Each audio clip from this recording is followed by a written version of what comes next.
Don't you know that from coast to coast, where there's dope, there's hope, where there's dope, there's hope. Sheesh.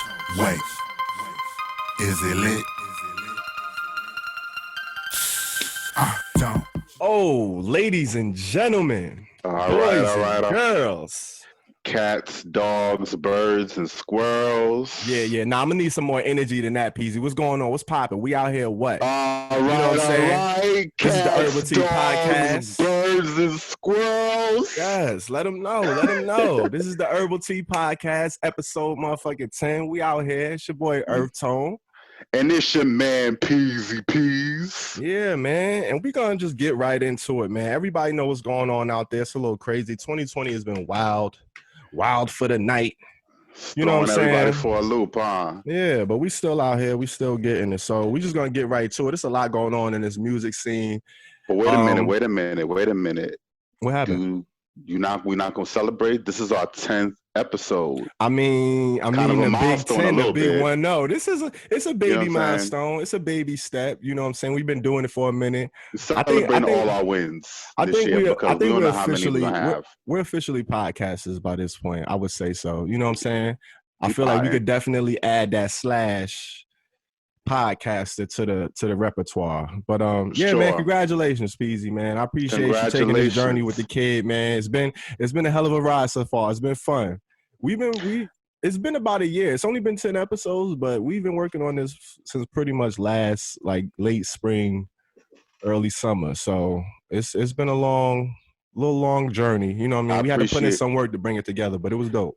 I appreciate what you said on the gram. I have not had a chance to respond, but I did see it, and I love what you said, and I really, really appreciate you even inviting me on this, because niggas like us got a lot to say, and we need to have our own platforms anyway. So this is a win, and I'm really, really, I'm really, really proud that you made me part of this. Of course, man. We out here. It's only right. You know what I'm saying? And hey, you earned the slot, and we gonna get right into this shit, show y'all why it's so special and why we do what we do. Again, as last episode, we don't have an ally of the day today. So we're gonna hit y'all with 4 Q+ artists. Only because we don't want to be seeming like we kind of thirsting for allies. Like, ally is not a thing that we're kind of just pinning on people. No. If you're an ally, gotta then earn that shit. you have to have done something to be an ally. And it's nothing wrong if you're not an ally. It's cool. We just saying don't be an enemy. But we want to big up the people that do that thing and really go out of their way to show that they're ally of the Q+ community. So unfortunately, we don't have one that's putting out music because it's kind of slow out there for the industry, and it's understandable. It's hard to promote music the way they really need to. But it's still artists out here getting it, and it's a lot of Q+ artists is getting it. So we're gonna get into the first one, and I'm gonna let Peasy do the honors. You know what I'm saying? Don't start, no smoke, won't be no smoke. Yeah, let them know. All right. So bringing to the stage our first artist of the day. It's gonna be Isaac Dunbar. Hey, Isaac Dunbar. Have you heard of Isaac Dunbar before the show? Never heard of the kid. Yeah, the kid is pretty new. He's a pretty fresh face. How did we find him? How did you hear of him? Because I think you put me on. Yeah. Right? I actually don't even know how I found him. I think I forgot. Like, that's how it be. We smoke too much. We do. 420 was not too long ago. Like, it was not that long ago, and I think that's when we did our meeting. But he just happened to come across my radar. I'm glad he did. Whatnot. And so here he is. This is a 17-year-old alternative pop upstart from Cape Cod, Massachusetts. He's biracial, born to a Liberian father and an Italian mother. Consummate Lady Gaga fan. Loves Lady Gaga. That is one thing that is very apparent about his music. He learned to produce imitating the styles of the producer for Art Pop, which was Lady Gaga's third album. As you got to understand, this kid is 17 years old. Art Pop came out in 2013. 17. So, yeah, Yeah, so Young. take that into perspective. Our pop came out 7 years ago, so he was basically a 10. baby. You know what I'm saying? When he What you doing started, trying to you know what I'm learn saying? production and like studying producers? These kids is coming up. They Low coming up ass. fast. It's coming up fast. So he drew a wide audience, having songs featured on blogs like Fader and Complex. Zane Lowe's radio interview played one of his records, and he quickly signed to RCA Records in late 2019, where he is now issuing his debut EP, Isaacs and Sex. All right. Fun fact. I actually heard that when he was when Zane Lowe was premiering his single, he was still in school, like he was in class.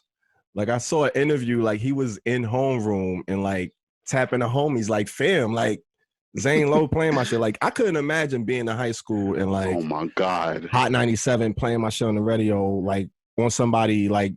Could you imagine some shit? Like, yo, that's crazy. Niggas would not be able to talk to me. No, nobody like, would be what? talking to me. I'm like, leaving what? class right there. Like, right, you good? Yeah. Stop playing.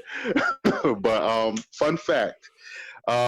He had an actual insect infestation in the same room he grew up in and where he began writing songs. Word. And that fear became the inspiration for his project.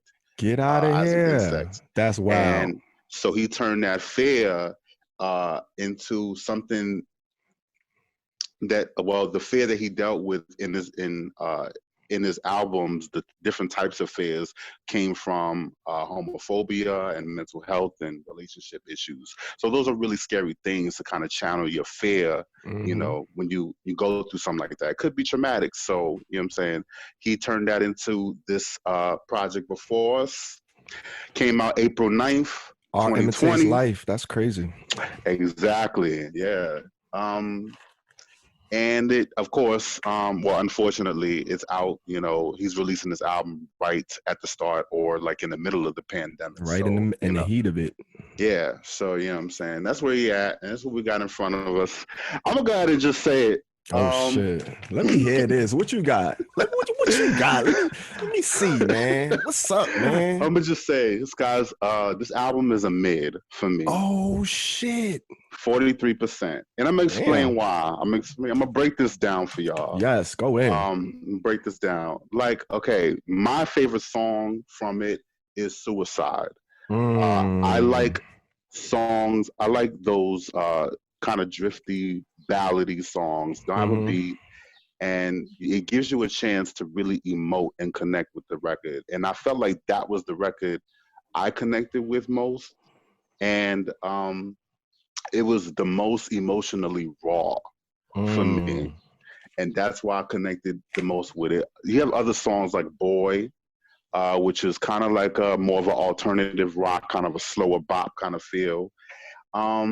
His voice reminds me of another Q+ artist, Perfume Genius, in the sense that they have kind of this falsetto-y high voice. Very interesting. And I kind of drew a little bit of a connection. Perfume Genius is also a self-produced artist. So to kind of see the connection, the only difference is his production is very, you know, poppy, because that's kind of where that's kind of his influence. But the thing about pop music, the trick is to like find your sound to make you distinctive and also make you connect with a whole lot of people. I think he's still finding his pop sound in a lot of ways, because there's not a whole lot of distinction with the music that he has on the EP. A lot of it reminds me of art pop from Lady Gaga's album, just the synths they use, the layers, and the way the production's done. So it really didn't give me anything more than just a young pop act, you know, basically trying to pop off. Now, you know, I'm not gonna sit here and shit on it like that, because Comme des Garçons, and you was just about to sing the song. I thought it was a pretty dope record, but I just didn't think, as far as like the songwriting and the melody, like he can write songs. He could write songs too, so he could write melodies. It's really got really good elements there. So I fuck with that. And I also saw all of his music videos. Like I got into this kid. He's got 3 music videos. There's only 7 songs on the record. He's got 3 music videos for it, and they all kind of have their different feels. He's got a video for the title track, Isaac's Insects. That's probably the most compelling one because, you know, just the way it looks and the way it's filmed. It looks like it's trying to be like an older movie type situation, the kind of cinematic. And then you got Makeup Drawer, which is kind of his coming out song.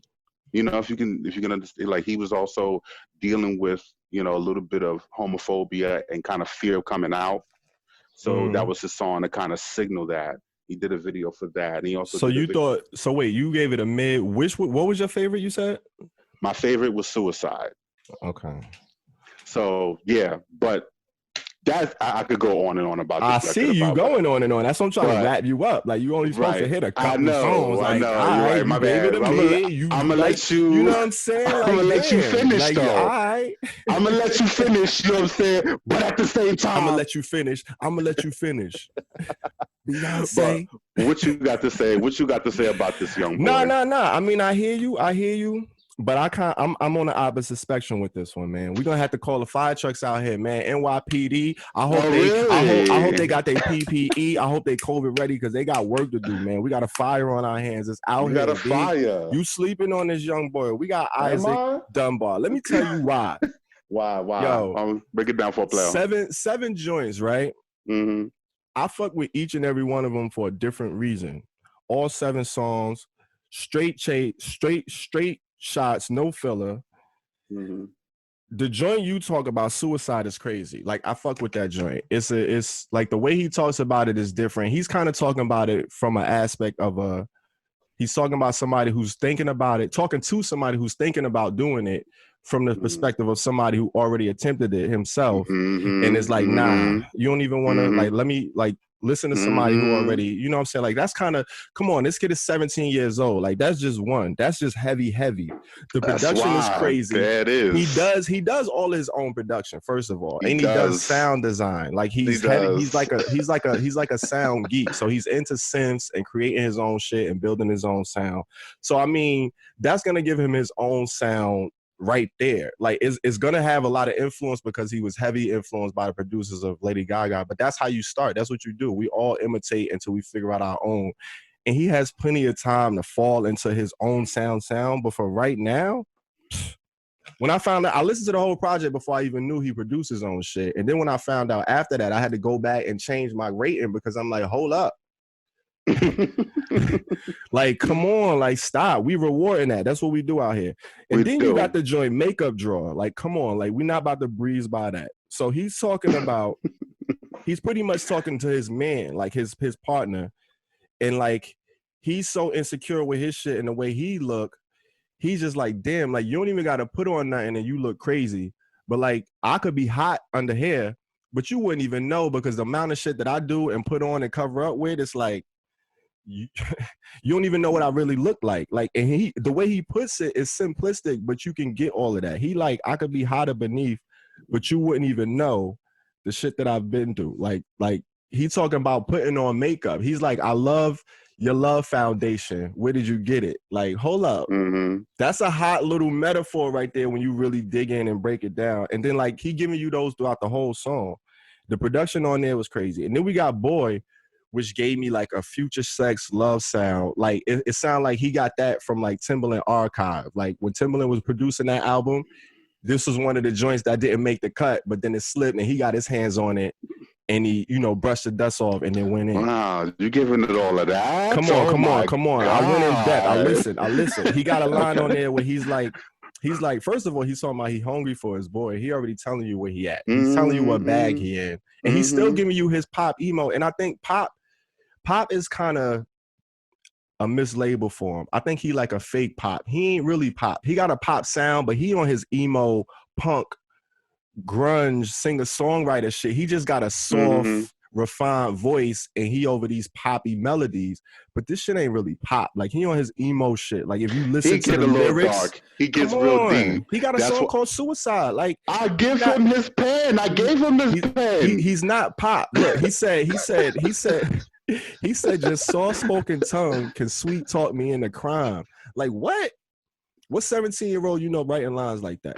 I gave him his pen, though. Stop it, man. He gave me 7 joints, and I ain't even gonna keep going, but he gave me 7 joints that could just, you know what I'm saying? They all 7. Like if he would have if this was like a 12-track joint, it might have been a different grade, but he just he got straight to the shits. Each song is different. Each song has its own like concept and melody. Then the Colony joint, the ballad at the end. Yeah. What? Yo, you sleeping on this young boy, man. I don't know. And then he got Skreetz Creek. That was the last video that he did. That was gonna fire, talk about. Fam. I listened to that song a lot of times because first of all, it gave me, so if you watch TV back in the days, you know Dawson's Creek.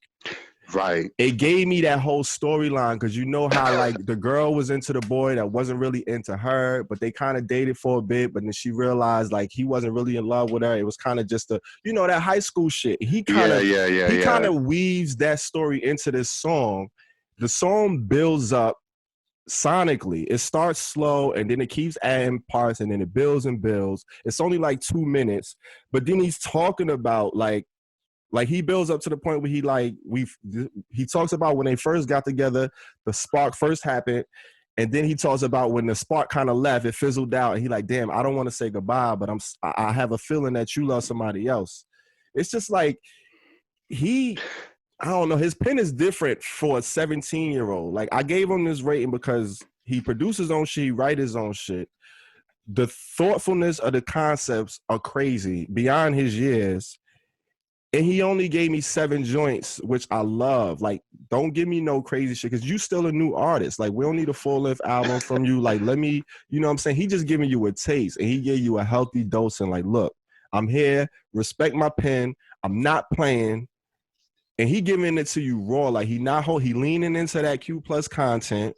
Like, he leaning into it. Like, you gonna know like what's going on. And I respect it, man. Shout out to Isaac. Before we move on from him, and I didn't know you was gonna go in about Skreetz Creek. You should definitely check out the video because you said Dawson's Creek. I didn't even see the video, and I didn't even see the video. The video looks like Dawson's Creek. I didn't even see it, and that's what I'm saying. I drew all of that from this pen, from a pen. He drew the picture for you, and he already connected it visually because I know he has a lot to do with how he is visually. He's very hands-on with it. Yeah, exactly. So everybody check out all his videos. Check out his album. Hey man, Isaac Dunbar. We got a mid. What did you give it a mid? What percentage? 43%. Mid 43%. I gave it a fire 82. That's a big gap right there. Hey, what do y'all think? Herbal Tea fans, go check it out, please. Isaac Dunbar. Yeah, Isaac's Insects. Go check that shit out. Stream it, go check out the videos, and let us know what you think, man. Hit us up in the comments. And do y'all agree with me or do y'all agree with Peasy? Or do y'all disagree with both of us? Y'all could probably think of some dirt or some shit. I don't know. But let us know, man. We're gonna move on to the next one. Who do we got next on the docket, man? This is fun. This is a good one, man. We got a good one today. All right, we got one. We got one of the homies, man. The kid Kiing Most. Shout out to Kiing Most. Shout out to Jersey him. Representative. Yeah, of course. You already know how I go in Jersey in the building. Come on, man. Like, it's Jersey. Like, what up? What up? We out here. You know what I mean? But yeah, he's born in North New Jersey. Q plus rapper representing. He's been doing music for about 4 years. 4+ years, I would say. So not that long, but he's no rookie. He's released a few mixtapes, a few projects throughout the years. I think his last full length was Almost There, which came out in 2019, I want to say, or 18. 2017. He's been around for a little bit. We definitely bumped into him at a couple shows. I know we shared the stage at least once at a show. I can't remember exactly when. We done we've done mad shows throughout the been a fucking year. lot. But I know we It's been a definitely, lot like, I going on. definitely met him, and we've done a show. We actually got a joint in a tuck. Talk about a fun fact. We got a joint in a tuck that we laid down last fall. I don't know when it's dropping, what he doing with it, but I think he's working on a new project. And I think that this joint that we about to review is coming off of that. And I believe that the joint we got is coming up and it's gonna be on that, which is kind of dope. But yeah, shout out to the Most. Last May he put out a video for the joint Coming For You, which was kind of different. I was like, okay, he was out here. He had the hoodie out. He had the goons out, and then he had the joint, the joint with the fatty fat, the yammy yams. Talk about the yammy yams. She had the little one piece on with the motorcycle helmet on. I was like, okay, Most. This how we giving it up. But it was dope. He was giving a thematic look to the whole video. I thought that was dope. And then he put out the Formula not too long ago, featuring, I forgot the art, I.K.P, featuring another artist. But shout out to the Most. You know the Most. You familiar? I do know the Most. He used to go by the Most, and then he switched his name to King Most. Kiing Most. So he had who recently did that? Crooked Eye. Crooked Eye went from Crooked Eye to King Crooked. King Crooked. Yeah, you know, had the name change. Fun fact. I hit up the young boy, and I saw the Coming For You video, and I was I liked the video for what it was. Yes. But he had a couple of llamas on there, and I wanted to know the real. That's what I was like. Hold up, it was a lot going on. So I wanted to know. I asked him, "Yo, was those real? Was those legit pistols going on there?" He's like, "Nah, those is like."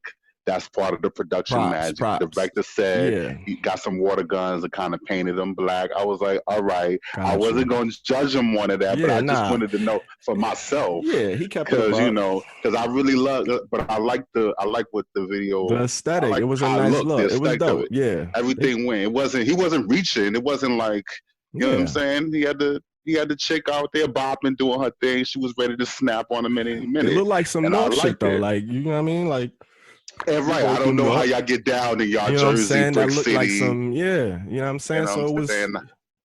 He was out there. He was in the streets. He was in the hood. That is definitely not Jersey Shore situations. Definitely not. Yeah, but he put out Notorious. So this joint actually came out in the heat of the storm as well. March 27th, he put out this single. 2 minutes, 49 seconds. All right, man. We're going to get right to the shits. What's going on? Sir Reginald James is making his first appearance on the Herbal Tea Podcast. Not Reggie. Sir Reggie, man. Oh, man. Reginald James. He came out here. I gave it a Reggie 25%, man. I don't know. Okay. This one wasn't hitting it for me. So the beat came on. It opens up. I'm like, it's all right. It's cool. It got a nice little beat.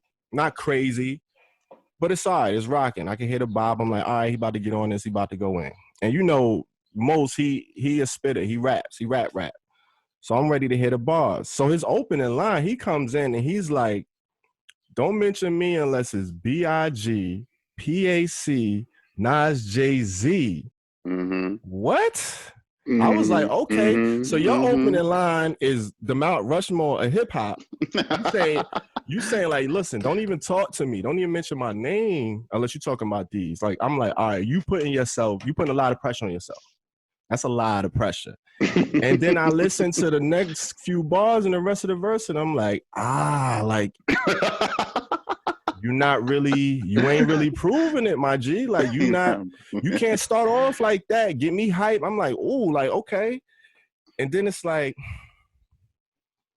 I mean, all right, like I heard you, but I don't really hear you. Like, you know what I'm saying? And I heard him get off before. It was just like, you can't say that and then not give me your hardest bars ever. Like, I'm just like, that's just how I am. Like, I can't do it. And then it comes to the hook, and the hook is like, he got the Notorious. He got that in the ad-lib, which was cool. It was catchy. Notorious, fun fact, that's like one of my least favorite Biggie songs ever. Like I always hated that song for some reason. I don't know why. And people kill me for that. Like people love that song. I always hated that song. I don't know why. But I like the way he used it in the song, like the hook, like the Notor. It was dope because it's a totally different beat.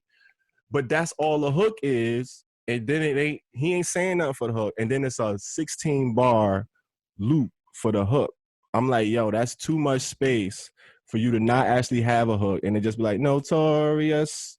You know what I'm saying? For the whole shit. It was a long hook. And then the second verse came in. I'm like, all right, we about to get to it. Let me get some, you know what I'm saying? And it was just like, I didn't really get no lines I could pick out and be like, all right, that was like, you know what I'm saying? It was a couple of flips in there, but it wasn't nothing that gave me like Nas, Jay-Z. Like that whole line just kind of, I feel like it set him up for failure. Like he set himself up. Like if you ain't gonna give me your illest 16 after that line, I don't even really want to hear what else you saying after that. It's like you can't. That's kind of like a false setup for me.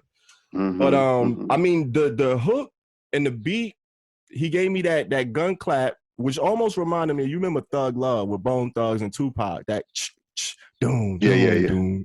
It gave me a little reminiscent of that, and I'm like, damn, like he kind of has certain elements where it took it there. He started off like super, super strong and then was like, I don't know. It kind of left a bad taste in my mouth for the rest of the song because it ain't live up to such a hard bar. Like that's a hard opening bar. Like, you know what I'm saying? I'm expecting you to come crazy with it after that. And he didn't really give it to me. So that's where we got the Reggie from.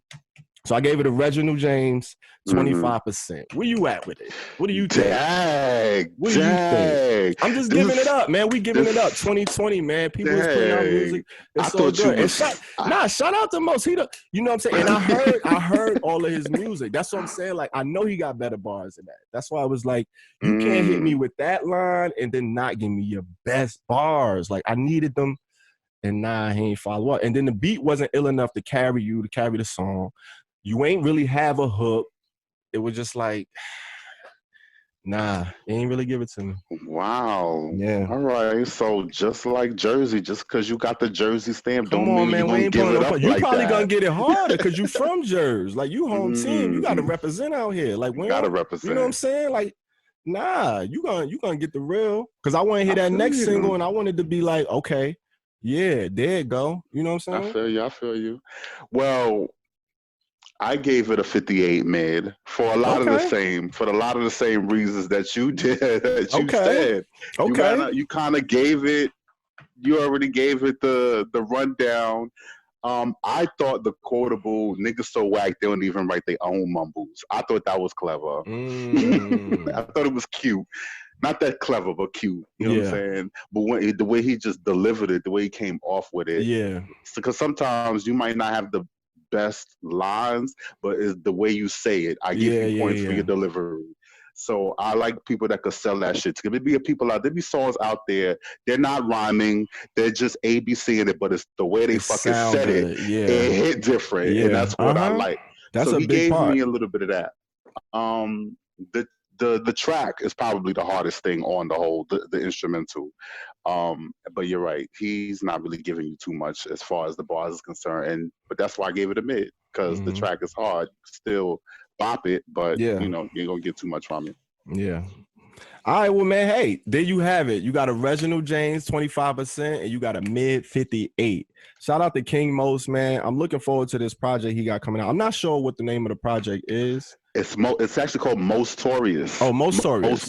Most with an M. He named the single with an N and then the Most. Got you. He out here. Okay. So Mostorious coming soon. We looking forward to that. In the meantime, go check out Notorious, streaming on all platforms, man. And let us know what you think. King Most out here. Shout out, man. Jerz representing. Shout outs.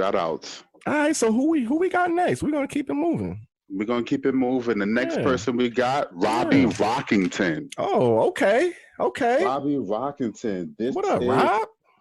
This is another kind of a Jersey native. He lives in the Bronx, but he's from Asbury Park, New Jersey. Oh shit, I did not know that. Okay, Jersey. Come on, man. Like, what up, Jersey? What up? All right. You getting your shit led later, okay? With your Jersey. Jersey, what up, man? Jersey, what up? He released his debut EP, The Asylum: Confessions of a Stoner, in 2016. He's the rapper, singer, songwriter, and fun fact. He did a 3-part interview on a video blog show. The video blog show is called Keeping It G with Cutie. I found the interview. They're friends, so this is why they're going on for that long. Gotcha. But I was about to say 3-part, like damn. 3-part. I didn't have a lot of information on Robbie Rockington until he sent us his bio or whatnot. So I wanted to see what was out there, and I wanted to see what he had. Like 3-part interview. I'm just going to say it wasn't a whole lot in there. He talked about his songs for a couple minutes, but a lot of it was, best friends talking, bantering, chilling. You know what I'm saying? But it's out there. Did you get any juice? Any juicy details? Any fun fact? The only juicy detail that I got is that he's taken. Like he's not. Okay. He's in a relationship right now. He's in a committed relationship. Shout out to that. But yeah, he went into a little bit of his music, which we're going to review right now. He's got a single, Rooftop Flows Freestyle, and it's the B-side to the A-side? To the previous single, which is 2020. Yeah, so he kind of did a pair of a single situation, and Rooftop Flows is the freestyle. Okay, that's kind of a trend on the show today, huh? It is, right? So doing that. See how we're moving. We'll see. Counts influences: Jay-Z, Beyonce, Kendrick Lamar, Biggie, Michael Jackson, and just straight into the song. I gave it a 62 loud. Ooh. I gave it a loud because I like the subject matter of what he's talking about. I'm into dark shit. Like this song kind of gives you like somebody who's talking to somebody who's about to commit suicide. That could be an interpretation of it. But really the way he explained it is that he juxtaposed the idea of being successful on your own, but it coming with a whole lot of like reckoning with your conscience. And then you ending up at a moment where you're on a rooftop and you might be deciding for a second, am I going to jump or am I going to keep going? And if there's anybody out there that's going to talk you out of that situation. So I like the contemplative mood of it. And I guess I kind of deal with that a little bit to an extent, not right now. I'm not chill, but I've gone through moments like that. I really, really fuck with that shit. And it kind of gets to the heart of who a person is to kind of really talk about it, because they have to be coming from a genuine place in order to even bring that shit up, which is why I gave Isaac his props for doing a song like Suicide. Yeah. So, you know what I'm saying? That's what I liked about this record, though. Okay. I had a bit of a different opinion. I'm gonna have to bring back out Sir Reginald, man. Like, oh man, damn, Reggie Miller for the 3, man. Like, I gave it a Reggie Miller 30%. I like how it starts. It opens up. I like the beat. The beat comes in. It's like it's giving you the vibe, like those mystical ass. It's like dark and misty, but it's still smooth, like some Jhené Aiko type shit. Then I'm like, all right, he about to go off. I love the sound of his voice. He got like a dope rapping tone to his voice. He got a good rap voice. Yep. And he starts off and it's like, all right, it's cool. But I kind of felt where he was going. It was hints of it, but I felt like it was like a watered down version. It wasn't as potent as it needed to be to kind of complement the topic, as heavy the topic as he's, trying to get across. I didn't feel like the pen was as strong as the topic, if you could say. And then like the more the song got on, the flow kind of seemed like he was losing it a little bit. It seemed like it was off at moments. And I was waiting for them drums to come in. I'm like, all right, when is the song going to finish? Like, it felt like this is like a reference. Like, this is kind of like an idea song. And he was like, all right, putting it down. He was kind of like a stream of consciousness. He's just flowing. It's like, all right, I got an idea for this song. Boom, boom, I'm going to put him down. And it didn't feel like it was finished to me. And then like, it was a point where drums came in, but they were kind of so low that you can't really hear them. And then I'm like, I think it's done on purpose, but I'm like, yo, I want to hear the drums because I want to hear, is he off? Is he on? Because it didn't sound like he was riding that piano the way he should have been. Mm-hmm. So a lot of that was kind of taken away from me even digging into what he was saying. And it was throwing me off. And then when he went into like his singing bag, I was like, oof, that note ain't really carry right. You know what I'm saying? Like when you going from rapping to singing like that, that's tough. That's a difficult, you know what I mean, jump. If that ain't really your bag, if you ain't really like a singer like that, and you going from like spitting some bars and then you trying to go to hit a note or melody, you gotta hit that or it's gonna, you know what I mean, kind of come off. And then you ain't got no drums to kind of protect you. It's all vibe, it's all air. So we hearing all of that. Ain't nothing but the voice. The voice is the main instrument at that point. And when he went to the singing, it ain't really, I don't know, it ain't really connect for me like I would have liked it to. Yeah, but so it was kind of, it started off a little strong for me and then it kind of went down. It ain't really bring me back. So I gave it a Reggie 30%. I thought the singing part was part of the authenticity of it because, you know, this person, I mean, he might be talking about himself, you know what I'm saying? And sometimes the moment is raw. You might just be singing something just to kind of like give you a little bit of a different texture. I thought that was, you know what I'm saying? I thought that I mean, it was charming, but it was like, it sounded like you said, he was kind of just playing around. Like it was like he was feeling through his emotions. And, you know, sometimes that comes off great. But sometimes that comes off like a demo or a reference that you know what I mean, you could kind of build off of, but it ain't really there for me. But I mean, that's what it gave me, you know what I'm saying? So, but I fucks with him. I've heard other music from him, and he definitely has like a different bag. Like this is I haven't heard him in this bag before. This is like an emo bag, and it's dope. Shout out to him, Robbie Rockington. Go check that shit out. It's streaming on all platforms. It's Rooftop Flows. In parentheses, it says freestyle.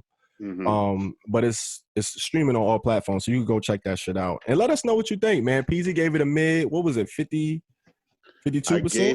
I gave it a loud 62%. Oh, loud 62%. And I gave it a Reginald 30%. So we've been having quite a bit of a gap this it's dynamic this time. This episode. I like that, quite man. Dynamic. Hey, that's let y'all know, man. Music is subjective. It all depends on, you know, the mood you in, your experiences, what you went through. You know what I'm saying? You could connect with a song for a multitude of reasons, and you could not connect with it for the same amount of reasons. So that's how it goes sometimes, man. But we love to dive into this music and get into the minds of these Q+ artists and see what they talking about and see where that pen game at and see where the production at. And, you know, just get into it, man. This shit is fun for us. I love the fact that this culture is so alive, regardless of what, you know, what we're saying. The fact that y'all putting shit out. And, you know, whether you guys had this in the talk or whether you're throwing it out there now, but that we have this pandemic situation, keep putting shit out. Like, keep doing it. You know, keep feeding us because we do need it at the end of the day, and we love what everybody's doing. Absolutely. You know what I'm saying? Absolutely. Keep it going. And we're going to keep reviewing the shit, man. Like we said, if we ain't see something in these artists, we wouldn't even be putting them on the platform. So shout out to Robbie Rockington. Go check that shit out. It's the Herbal Tea Podcast, man. Who the fuck we got next on the docket? Who do we have next on the this a big one. This a docket? Fun one. I feel privileged to be able to introduce this one. Man. We got the man, the myth, the legend himself, Mr. Frank Ocean, Blinded. Give you it know to what him. I'm saying? He out here.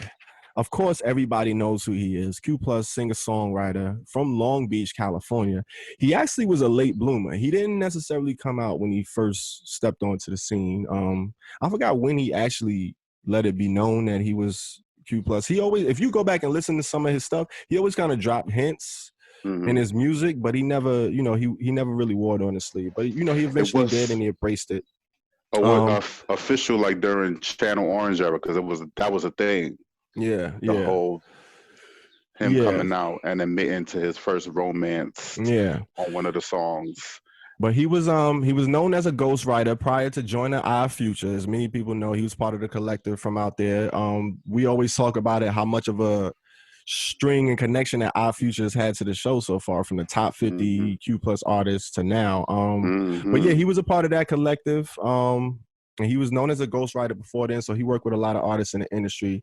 You know, before releasing his debut project and his mixtape, Nostalgia Ultra, in 2011, which had the joint Novocaine on it, which everybody know that shit. That's one of my favorite joints from him. One of my favorite song. Oh my God. Man, perfect. It always remind me of the DuckTales theme song, because he took the drums from DuckTales. Like if you take the DuckTales theme song and just take the drums, doom doom doom doom doom doom doom doom doom doom doom. Wow. Come on. I think I got something. Now. Yeah, wow, people don't know that, but that and they flipped it. But that it's kind of jazzy the way that come off. They freaked it, but it's definitely the DuckTales drums that they stole for that song. Well, I mean, not for nothing.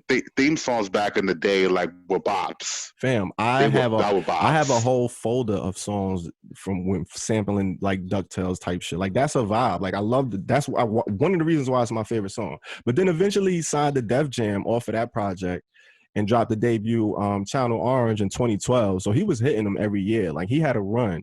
Won 2 Grammys in 2013, one for Best Urban Contemporary Album, and then for Best Rap Sung Solo collaboration with No Church in the Wild with Watch the Throne. So I mean, he has a well-storied discography and history and, you know, resume. He's been out here doing this thing for a minute. He's one of the top young gunners as far as the Q plus artist community goes. He's definitely been out there doing things in a major way. He's been known for pulling a fast one on Apple Music with the way he got out of his deal and released his project. And now he's independent and people's kind of just waiting to see what he got coming next. He's been releasing a few singles here and there. And we got one that we about to review today. What are your thoughts on Sir Ocean? What do you know about Mr. Frank? I want to wait until we get into the music part. Oh, you want to do the music first? I want to hear what you got to say. You want to hear what I got to say? Because I've been on a tear today, so I'm like, let people have it. I'm ripping out new assholes. All right, so we got this joint, Dear April, that he released. In parentheses, as we said, it's a side A, acoustic. He dropped this one on April 3rd. It's 3 minutes, 51 seconds. This is his latest release. We haven't really heard from him in a while, like since Blonded. And he's been releasing little singles here and there. And this is another one. And I'm guessing it's like a 2-pack. It is a 2-pack. I forgot the name of the other song, but we decided to review this one. Right. And I gave it a mid, 32%, man. Magic Johnson, 32 on him. Oh, 32% mid. Yeah. What would you sound like you was expecting something? You wasn't ready for that one, huh? Yeah, I gave it. I'm out here, man. Listen, man. We reviewing the music and I'm giving my straight opinion. You know what I'm saying? And that's it. That's all it is opinion. That's what the show is about. But I gave it a 32% mid. Okay. You know, it was it wasn't crazy. And I'm one of the people that's been craving new Frank Ocean music. Like I fuck with Frank Ocean. I feel like he doesn't release enough music as frequently, but I understand that as an artist. Like I'd rather you not release frequently, but then when you do, I want the quality. I want that shit. And this wasn't really that crazy for me. It kind of, I don't know. It started off not great and got better for me at the end. It gave me that weird artsy Frank Ocean vibe, you know, that he's been kind of swinging with lately. This sounds like a demo. It sounds like a reference that he's recording to kind of go back and do later, like workout. I didn't really connect with the pen, like what he was saying so much. It kind of sounded like he was just jotting out thoughts, and it wasn't really like, I don't know. I couldn't really draw the concept of what he was saying. But the end, like come 2 minutes, 56 seconds, it gets crazy for me. It gets fire. He kind of goes off. He brings up the energy. He starts like, I forgot what he's saying. He's saying, you made me, no, like he started getting into his shit. Like he starts sounding like almost like a early 20s Mike on that shit. Like he starts like wailing a little bit and he's giving you that emotion and he really still ain't saying that. He just kind of saying phrases like he yelling at somebody and he talking to him. And it sounded like he kind of like, you know, when you dreaming and you just blurt out shit like blah, blah, blah, blah. It's kind of sounding like he getting those off at the end. And he's saying shit, but it ain't really like, I don't know. It's different. Like it was more of a mood and more emotion throughout the whole song that he was trying to get off, as opposed to just, you know, what you could take from what he was actually saying with the lyrics. But I feel like from that point to the end, would be like a fire interlude on an album or something. But the whole song as a whole was just like, like that early part was just, it sounded like he was just warming up for that whole part the whole time. Which I don't know. I'm craving music for you, and you throw me an interlude. I'm kind of like, nah, my G. Like, hold this mid real quick. 32%. Dear April. What did you think? Dear April. Yeah. All right. Okay. All right. Let's get right to it. Yeah. So, let me know. This song, I gave it a 31 mid. And let me break this down. I'm gonna tell you exactly why I did that. Holy cow! Crazy. This song is very on brand for him. Shout out to let's Frank. not get it twisted. Look at his face though. Like he looked tight. He looked tight. Yeah, right. That's exactly how I felt like when the song came on. He like mid. So, yep, exactly. This song is very on brand for him. This is the same person. He is a brand. Don't get it twisted. Just because he comes across like this introvert, this very low key kind of demeanor, very introverted. He's built his whole self off of that. So it becomes a brand. It is a lot of big business. You go to his website, he is selling you $60 silk drawers. He is selling you $150 hoodies. I couldn't find no bio though. Brand. He is a brand. Cause the bio is kind of what it is. You already know it his bio. sells itself. You know my he body. Sells itself. You know what I'm saying? So this song is just basically an extension of that, which is why I found it a little disingenuous, because he's not really singing about anything. He's like, not really singing about. I thought I was bugging. This is the type of song that could be about anything. Like April could be a person. It could be an emotion. It could be whatever you're feeling at that moment. So it's one of those that kind of slides in, it earworms in, and then it goes out, and you didn't even know it passed. Mm-hmm. That's what that type of song is. And let's be honest, Frank Ocean has a limited singing range. I feel like this song could be a song that he should have gave to somebody like an Isaac Dunbar, who has a little bit more of a range, who could probably give you the emotion that he gave you on his own album. Because if you're gonna go for performance, Frank Ocean isn't really a performer. No. So that's what I'm saying. Like, if you're not giving me the pen, like you're not giving me the pen. What you're not giving me performance. You're not giving me life. You're not giving me no kind of creativity. What are you here for? So the song is a fucking mid-grade to me. The only reason it's not is because the only reason it's not like a Reggie in my book is because there's still points to be given for just the musicality of it. The backing track is kind of nice. And that last half. And the last half of it does build. It is kind of nice. You get spicy at the end. But it doesn't give you enough. It doesn't give you enough. I've heard, you know what a real pop ballad sound like. You know, those like only piano led or string led, you know, with those maybe guitars, you know what that sound like. Yeah. That's not what this is. This is a brand song. It's an interlude. It's like you know, when people throw like extra beat on the end, like a different beat at the end of the song to kind of just let you vibe out. Like, it's one of those, like it's like a throw on type joint. And he's selling you it on vinyl because he knows his audience, introverts, like vinyl. That's what it is. So, you know, Frank Ocean, later for him on that. And there it is. Reggie Miller, Reginald James, all of them come to the office. Oh, no, that's a mid. 31?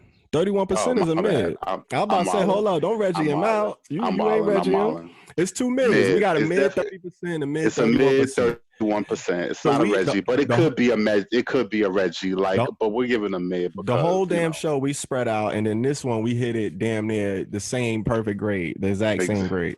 It's interesting you mentioned like the lyrics and now how they could be about anything, and I think he did that intentionally because he knows how people appreciate his pen and how they kind of try to decipher, because he's a bit of an enigma. He's one of those artists, and we try to figure out what he's talking about and all that shit. And these lyrics seem like he know that, like he playing off of that a little bit, like on some troll type shit. Like, let me write these elusive ass lyrics that could be about anything and let these motherfuckers come up with a bunch of theories and shit. I'm like, nah, you ain't talking about nothing on this shit. Like, you ain't saying nothing. Like, I'm not even about to sit here and try to draw like a deep thought, meaning, metaphor. Like, nah, you ain't give me nothing on here.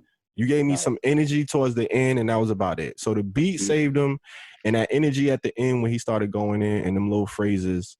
Now we got people half his age out penning him, wilding, out performing, out penning, out producing. Like, you gotta stop playing. We not pulling no punches. Like, we not playing. We know he fuck with Kanye, Jay-Z, Beyonce. Don't let that get your head in the clouds twisted out here. I don't care about your resume. I don't care about your resume. We care about this song that we reviewing today, right now. Exactly. That's it. That's all we talking about. But with that being said, it ain't really nothing we can say to take away from him either. So it is what it is. It's Frank Ocean.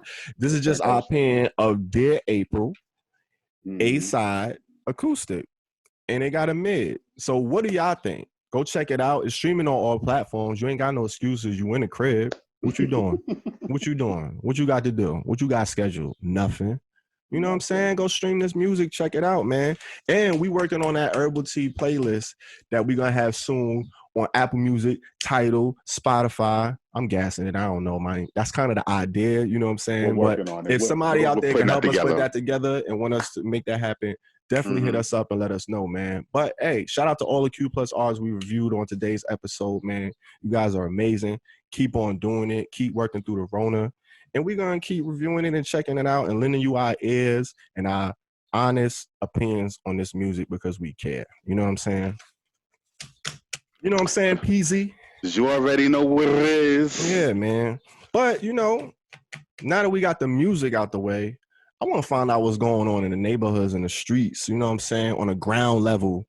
You know what I'm saying? I only know there's only one person I could go to for that. I mean, looking at him. Our in-house, you know what I'm saying? Street correspondent.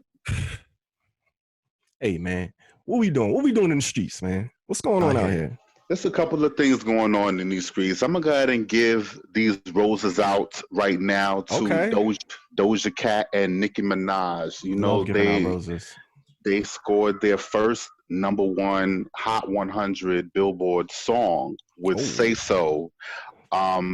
And this is, people might be surprised. This is Nicki Minaj's also first #1 record. She got close with Anaconda, and that was the highest she was until this point. So shout out to them. Ladies Say So out here. Say So is a bop. The ladies is out here for real. Because you know what I'm saying? Who is that on the hook? Is that Doja singing? That is Doja singing and rapping, my nigga. You know what I'm saying? She's doing it. She's killing it. She's ill. I love that record. I kind of fuck with her too. I fuck with the album Hot Pink. She is a Q Plus artist. Hot Pink is the album, and the album is fire. To me, I think I would have gave it a fire. She is bi. She has said this publicly, officially. So Doja Cat is Q Plus. Shout out to her, man. Okay. And we got Nicki, who's an ally. Who is an ally. So we got the Q Plus and the ally combo at #1. That's pretty big. That's dope. Absolutely. Yeah. Definitely worthy of being on these streets. You already. We got Cupcake. Cupcake just dropped visuals. She's a Q Plus ally.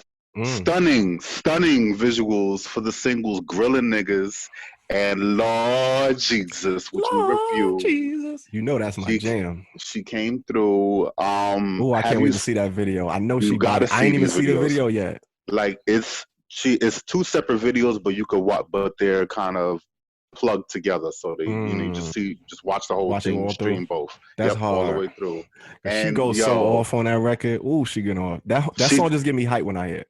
Grillin' Niggas was my favorite, not favorite song, but Grillin' Niggas was definitely my joint when it came out. It came out last fall, and it was the song that she dropped right after she kind of came out of her semi-retirement. That was the first joint she dropped, And in the video, she's actually grilling niggas. Like it's kind of literal. She's like rotisserie. She's on the grill. Okay. She got the spatula. She got the whole the whole setup. That's hard. She got parts chopped up. And niggas is becoming burgers and hot dogs and all of that. And I see. Let the conspiracy theorists tell it. She signed up with those folks, and those one of the signs. They do the cannibalism and all of that. That's shit. Supposed to be. I don't know. That's what they say. I mean, I don't know how. That's what they say. But on to the next. I don't want to talk too much on that. I mean, she basically eating niggas up on both tracks anyway. So and the Lord Jesus. She literally and figuratively. She really, For you know how that go. Shout out the cupcake. You got the cupcakes on the Johnny Cupcake tea. I just saw it. You know what I'm saying? We out here with the teas. We're rapping. You ain't even see my tea. You know what I'm saying? We out here. Make hip hop great again. We out here plugging. That's what we doing. You know what I'm saying? All right, but back to the show. Back to the Skreetz. All right. Well, let's plug. We got to plug our man. This is our OG. Swanee River. Yes. Living absolutely. Legend. Album's out April 24th. That's my mom's birthday. That's crazy. Oh, get out of here. Whoa. That's wild. Whoa. That's wild. Shout out to the OG. Okay, Taurus that's season. How it be, the line. He probably, I'm sure he ain't know. Like, that's kind of just how it goes. I didn't even know, nigga. That is wild. Yeah. Yep. That's when it's out. He got 10 bangers for you. Check that shit out. Support the man. He is out here giving you and serving it up. And he also teased that he might have a part 2 coming out later this year. So, shit. Shout out to Swanee. Everybody dropping deluxes. That's hard.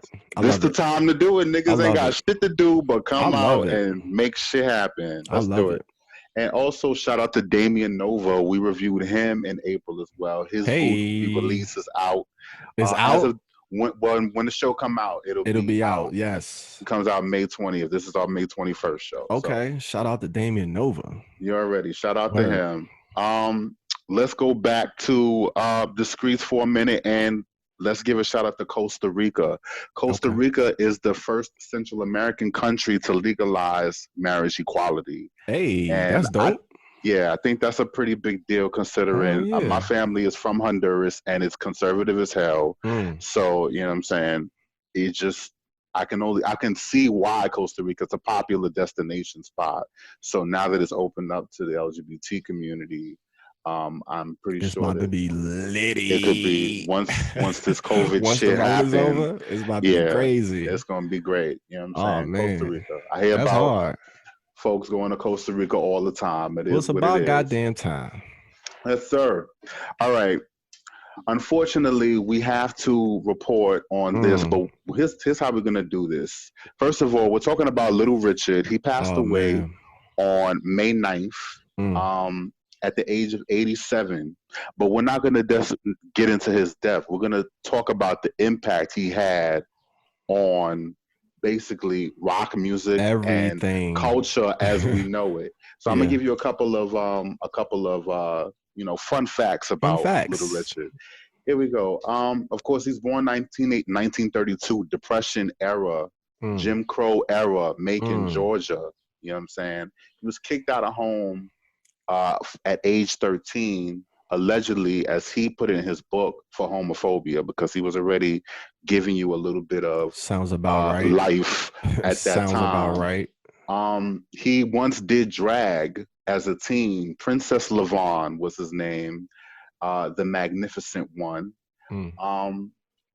Also, his initial success of singles, everybody knows, Tutti Frutti, Long Tall Sally, were some of his breakout songs.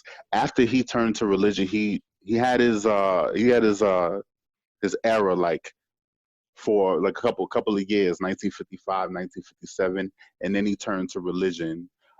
He was kind of like went into religion because he was scared of like he was kind of afraid of the Sputnik and the space race, and I think Russia was the first to launch a satellite, so he kind of saw some conspiracy shit and kind of went religious. You were seeing in the that signs. moment. Yeah, he was seeing the signs, but he did come back out, and once he started touring again, you see some of the people that kind of already took from his style becoming popular, but that's when he started touring again. So you got people like Mick Jagger from the Rolling Stones kind of taking a little bit of his style. You got Elton John, who openly admits he's influenced by Little Richard. Elton John, he played in his band that Little Richard toured with when he came back and started touring. And Jimi Hendrix was another musician that toured as a band member of Little Richard's band when he went out. And of course, we can thank Little Richard for kind of being progenitor of the flamboyant androgyny style that is carried on in artists like David Bowie, Prince. He is self-proclaimed king of rock and roll. I just say he is the king of rock and roll. The archetype. This is one of the most rock and roll things that I noted reading about his story and whatnot. He was touring with a band. I'm not necessarily sure. He's had a lot of bands in his career, but at one time he went to New Orleans to kind of meet with a record producer, and he was in a band. He abandoned the band, and the band went on, and they got a replacement to be what Little Richard was to the band. The person that they got to replace him ended up being James Brown. And then it happened again, and it ended up being Otis Redding. So, you know what I'm saying? That goes to show you the lineage of everything that he had done since the point that he had become very, very popular. So if you didn't know, now you know, nigga. I definitely didn't know. That's wild. And I just wanted to say, you know, just speaking of his legacy, listen, Q Plus would not necessarily even be here without somebody like Little Richard being such a big and such a bold personality to be out there and giving you androgyny before it was even cool, before we even had a name for it. And mind you, this is the same time period that, remember when I said Bayard Rustin got arrested for having a threesome in a car? Same time, because that was 1957, I believe. It wasn't just wilding like that. This is the time period that they were, you know, gay men or people who were accused of being gay were being snatched up, and they were getting either jail sentences or maybe they were even killed. So, you know, he was brave enough to be become a rock legend or become a performer at the very least, kind of owning his sexuality without I guess even really admitting until never, because I still don't really know of him kind of, I mean, outside of like a book or something like that. And speaking of, did we drop the ball? Because he's not on the top 50 Q plus. He is not on the top 50. Out. How did we miss that one? I don't think we considered him Q plus because it wasn't like clear cut evidence. I mean, we gotta redo it anyway. We're gonna have to do some restructuring. We're gonna revamp it. I mean, we're gonna do it every year. Every so next year, year's list is gonna be different. It's gonna be totally. We got different. some revamp because I think a few people need to revisit and kind of. We might have to add a few people that for sure. Yeah, we could definitely evolve that list. But I think as far as he's concerned, he goes on quoting himself as omnisexual. So he's just not, because you could say he's bisexual. Is that the spectrum? No, omnisexual. Like what's that? Is that a cop out? What is that? Something. It sounds like a cop out, but it's something he definitely coined because no one else really says it. It's but I mean, it makes sense. You can imagine how hard it is for people born in that era to even come to terms. Like, just come to terms with your own feelings and your own sexuality, let alone to be bold enough to be out in public. It's just it's layers to it, and everybody's not ready for layers. And everybody's journey is not straightforward. It's not a straightforward journey for a lot of people because he went into religion, and then he would later admit that he was gay, and then he would later go back to his religious teachings or whatever he was doing at the time and kind of renounce it. So, you know, it's not a straightforward path for every single person. So we're not going to say that he isn't, but we're definitely going to say that we're going to give him his roses for what he had done in the pathway he set for artists like us to fully embrace it. You know what I'm saying? And the seeds that were laid and watered and sprouted, legends Legend, Crazy. legend. So rest in paradise to Little Richard. And Absolutely. what as far as like androgyny and music, and what are your viewpoints and people, kind of owning that part of their sexuality and in general as performers, and the impact Little Richard has had? I'm always so impressed and inspired and like in awe of people like that, because it's just like when you think about, how flamboyant and just not give a fuck he was, and you think about the time that he was that in, it wasn't easy to be as open and free as he was during those times. So it's just like that just adds to the amount of respect that you got to put on his name, just cause, you know what I mean? And then the amount of people that he inspired and influenced to be themselves. It was just like, it was a chain effect, and you kind of have to see it. That's why today we talk about like how important the representation of like Black gay love and Q plus and LGBT people in film and music. Like that representation is important, because you can't, sometimes you got to see it for it to click inside of you. And, you realize like, oh shit, like I can be this, or I can, like, I'm not the only one that feel this way, or it's not fucked up for me to, have these feelings or these urges or these thoughts.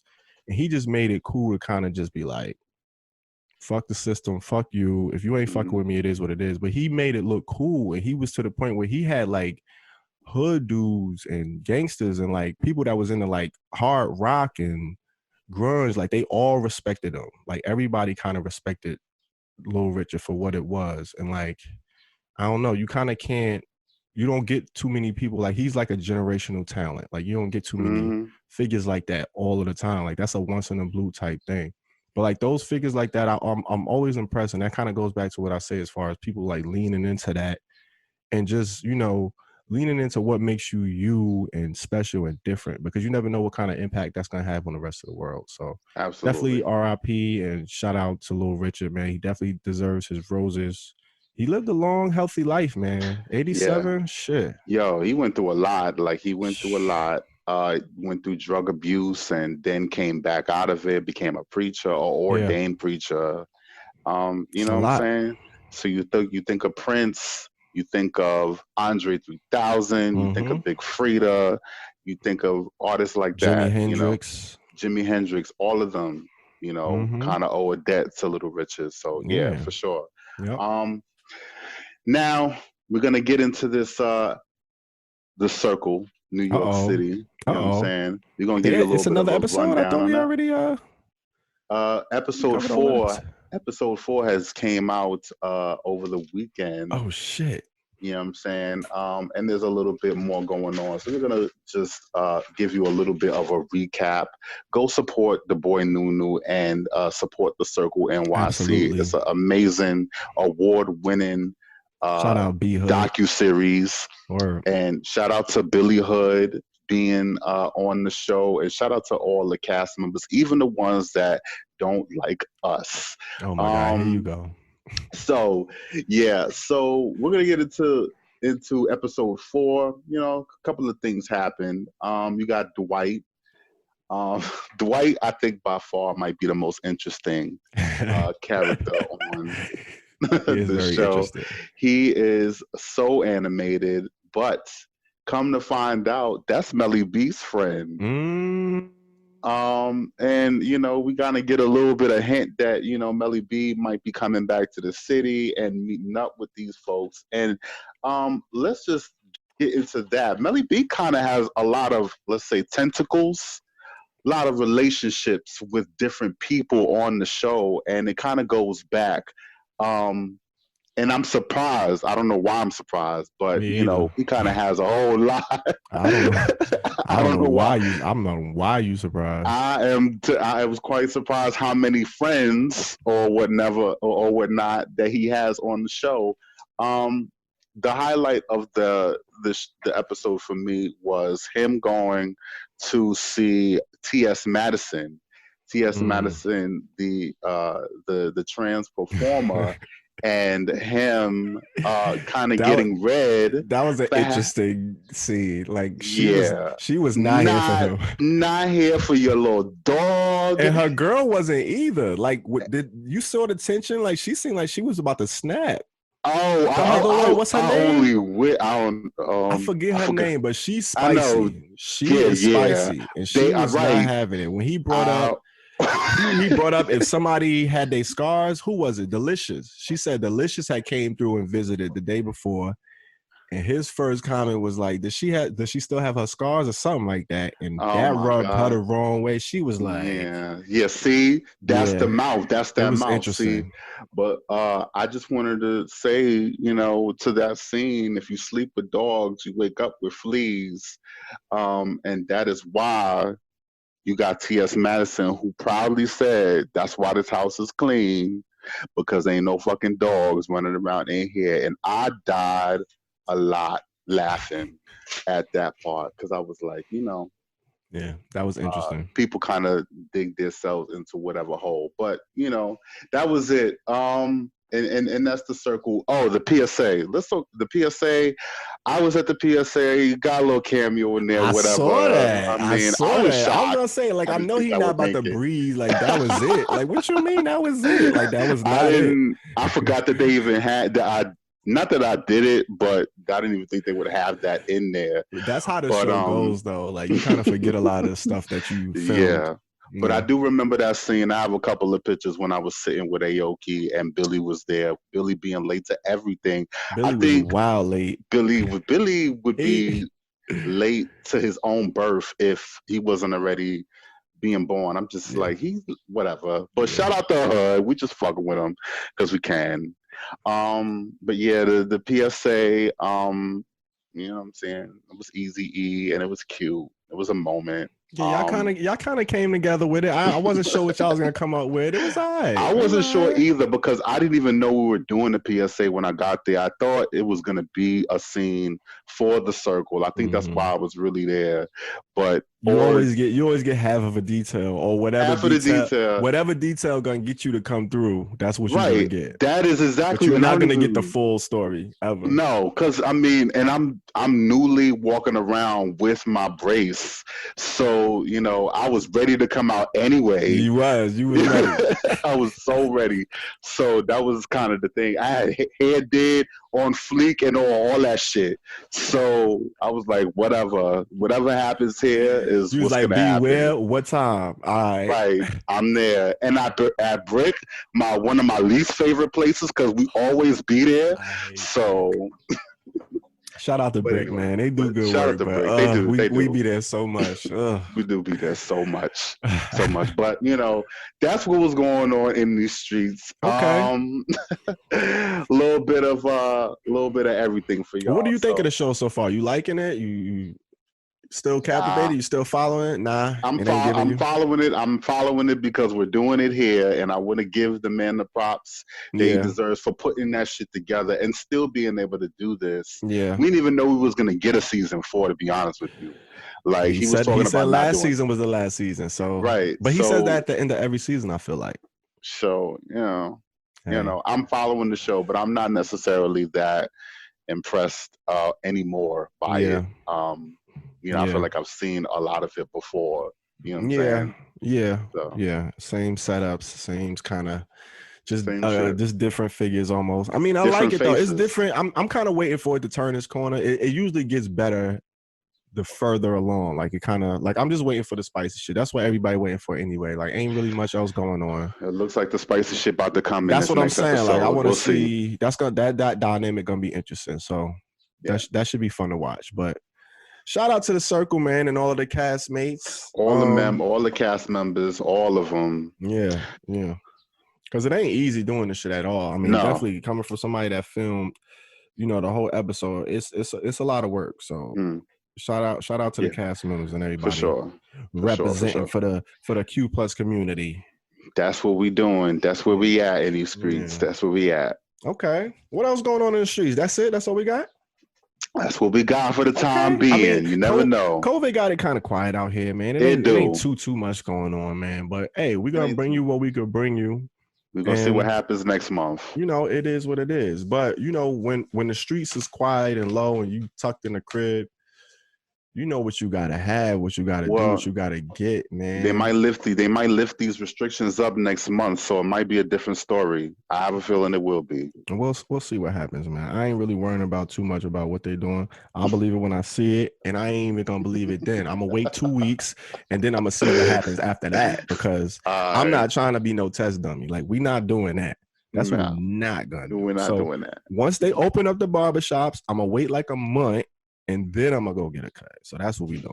But I'm on a delayed schedule. So listen, first chance I get, I'm getting a cut. But we're not even playing. I'm not playing. Go ahead. First one, and I'll let you know what happens after that. I'm cool with the shag. We be out here. But you know what hasn't stopped through the road, which I'm so thankful for? Oh, what has not stopped? What we got? Well, first of all, we need to head over to the smoking section, because what I got to talk about is exactly perfect and fitting for the smoking section. So we're going to head over to the smoking section. Actually, man, you know what? Go ahead and get this shit cracking right now. What's going on, man? What's up with everybody? Y'all out there, y'all good? Y'all got y'all supplies, man? I hope y'all ready, because you know we need it in these days and time. Look at you. You're a pro now. You a vet, B. You got your piece, like, you already know how to edit. You know how to pack it now. You out here. Son. I remember when you was like a rookie. You was just a young scrapper. I know, man. First got your piece. Dang. Now you out here and you grow out here. We grow up so fast. Listen, I even got my refill already set up. It's already here. I don't even gotta fucking worry about it. The gunmetal grinder holding you down, treating you good. Well, hey, man, so good. While we at it, let's just have another smoking session in the smoking section. Yes. Well, we kind of got it right. We said it right that time, but it wasn't synchronized. So we get in there. Not bad. All right, but you know what time it is when we get in here. It's your boy Sherlock Tone. Sherlock Tone, we're doing it. Merch popping. Merch popping next in June. I put on my hat because we had a question. You know what I'm saying? Somebody hit me up and they asked me, they're like, yo, I'm not really a heavy smoker. You know what I'm saying? But I'm trying to smoke. I'm trying to cop. Where do I go? Who do I see? What do I do? So the question of the day is, where do you buy trees? Like, where do you cop from? Who do you cop from? You got a plug? Like, what's your source? What's going on? Well, luckily today, we're going to get into it. You know what I'm saying? All right. So first, when you're talking about trees, especially a first-time buyer, you want to know what you're getting. All right. We all know it's not necessarily legal everywhere. Some places like Cali, you can just walk into a dispensary and you're good to go. You got all types of varieties, all types of displays, all types of volumes. You could just get it how you want. All different, shades. You could get pins, you could get your herbs, you could get whatever you need. You could get it from the dispensary. Life goals, Cali. Life goals. Yeah, it's crazy. But what if you not by the dispensary, or you don't have a dispensary near you, or you're not in a state where it's legal yet to get it from a dispensary? Then you got to get it from the plug. You know what I'm saying? So everybody kind of got a plug. If you smoke, you got to have a plug. Most, veteran smokers got 2 or 3 plugs. You know what I'm saying? Because just in case one of your plugs is out of reach, you don't want to be asked out. You gotta, you know what I'm saying? You gotta have a back out. So what you gonna do? Yeah. So one of the first things you gotta realize and come to terms with when you ordering trees is the volume. So how does it come? You can't just be like, all right, I want some weed. It's like, all right, so how much weed you want? Like, you know what I'm saying? What do you need? And you don't want to be sounding like a novice out there because you don't want to get got. So you got to know the lingo. You got to know what you're talking about. As an individual smoker, you're not going to cop more than an ounce. An ounce is a lot of weed for one person.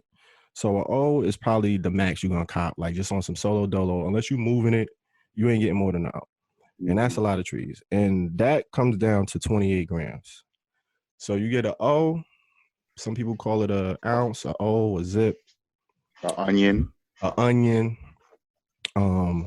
28 grams. So that's what it breaks down to. So we're going to go from the top and bring it down to the bottom. So what is a gram? A gram is pretty much what it is. You know, it's a unit of measurement. That's kind of the smallest amount of weed you could get. So if you want to cop a gram, that's probably gonna get you like a couple of bowl packs, maybe three or four bowl packs. You might get an L or two. So that's all you're gonna get with about a gram. That's about how much weed we talking about. So that's kind of the unit it breaks down to, and then you could go up so much as an ounce. So that's all we're gonna be dealing with today. So a gram. Go ahead. You had a question. Okay. Yeah. When you're looking at a gram, like, can you give like an idea of what that looks like? How much a gram looks like? Yeah. If you ever seen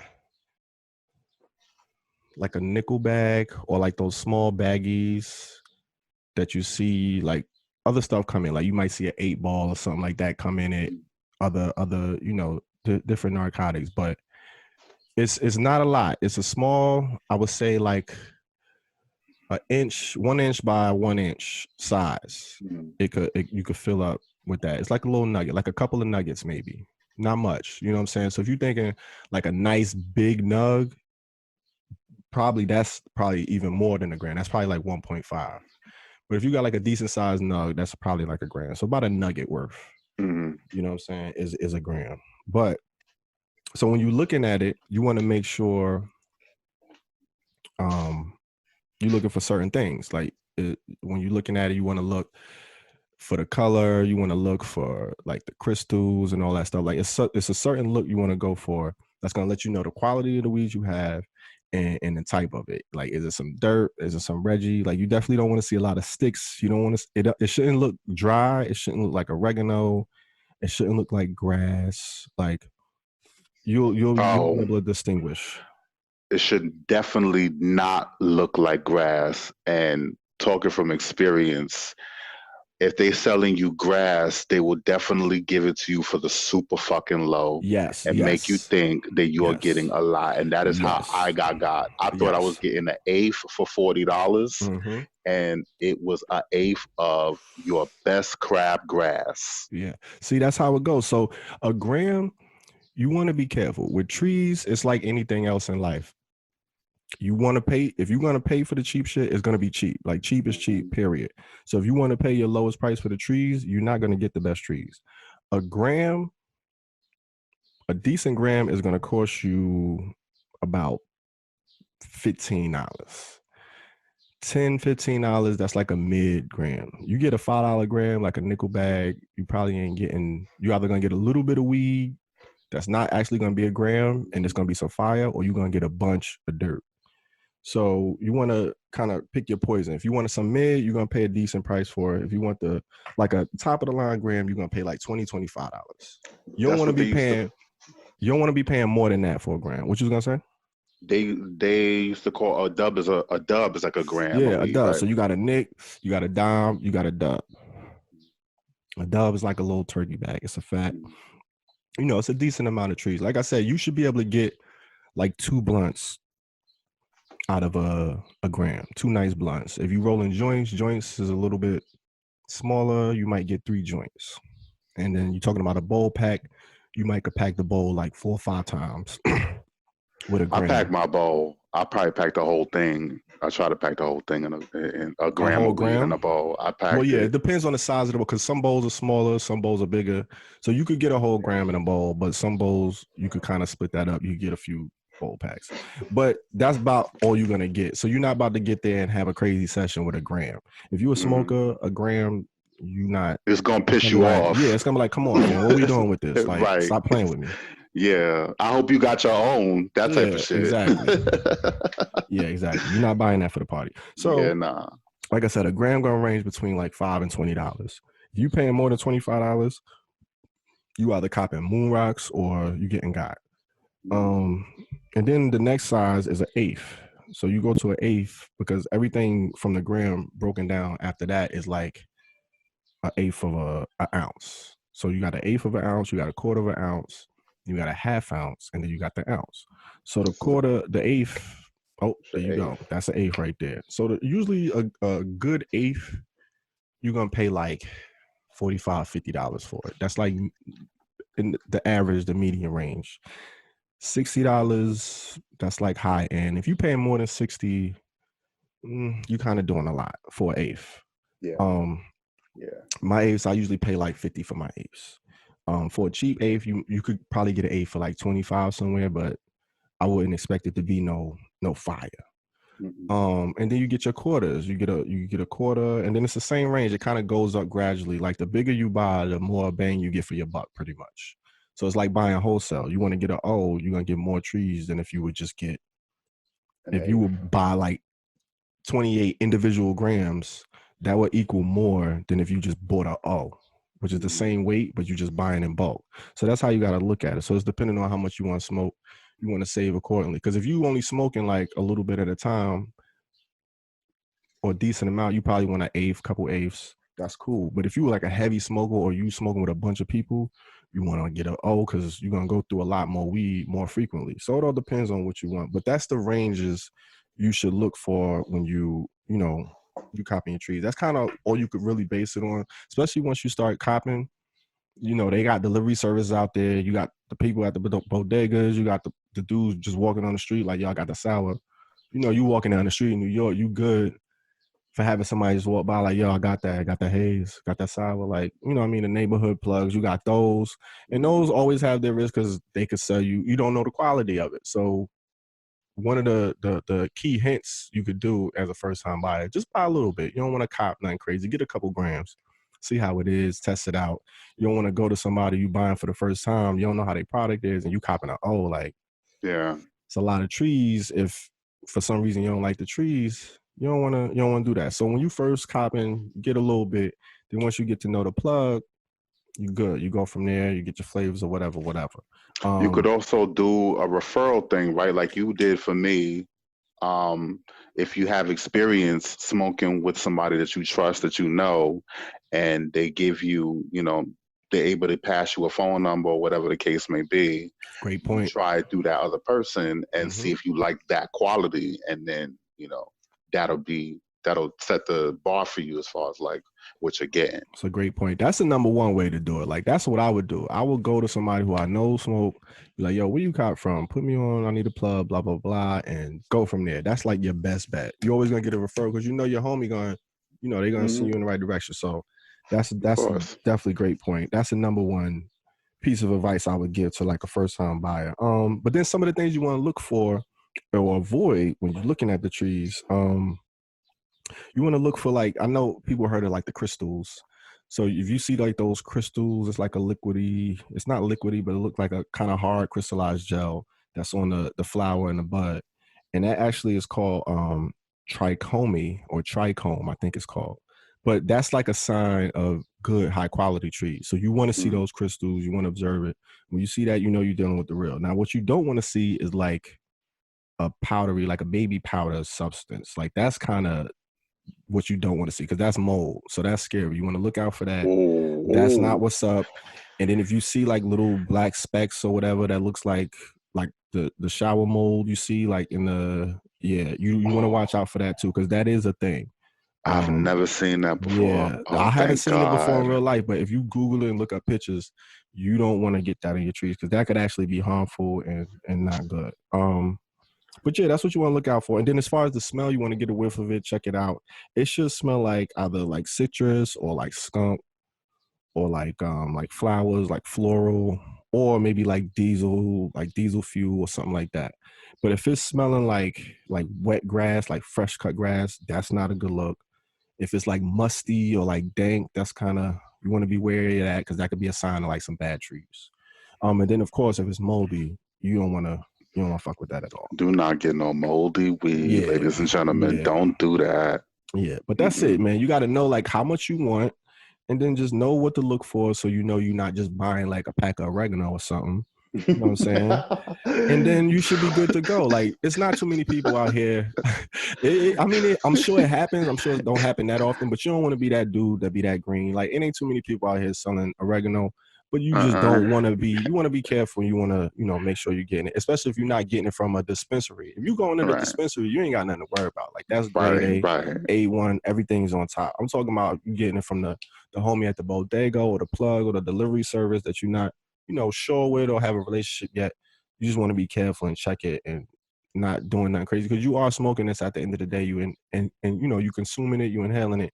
You want to make sure you ain't putting nothing crazy in your body. You know what I'm saying? Body. But I mean, those are your options, and you got the plug or the bodega, or you got the dispensary, which is pretty much like the supermarket versus the bodega, or Costco's versus the corner. You know what I'm saying? So those are your two options, and you got certain joints that deliver door to door, or you got certain spots where you got to go pick it up and go get that. So the choice is yours. There you have it. That's how you cop trees. 101. Also, if you do happen to find somebody, like you got a referral,